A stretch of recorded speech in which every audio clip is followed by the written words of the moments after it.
বিশ্বনবী বলেন ইন্নাল্লাহা তাবারাকা ওয়া তাআলা কাতাবাল ইহসানা আলা কুল্লি শাই ফাইদা কাতালতুম ফাআহসিনুল কিতলা ওয়া ইযা যাবাহতুম ফাআহসিনুদ যাবহা ওয়ালিয়ুহিদ্দা আহাদুকুম শাফরাতাহু ওয়ালিয়ুরিহ যাবিহাতাহু। ইহসান দুই ধরনের, আওয়াজ করে বলতে হবে কয় ধরনের?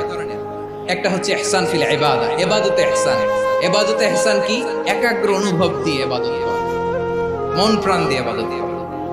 আর মুআমালাতে ইহসান কি? সব কাজে, দৈনন্দিন কাজে, কর্মে, সামাজিক অ্যাক্টিভিটিতে কোমলতা প্রদর্শন করা, অনুগ্রহের সাথে সবকিছু করা।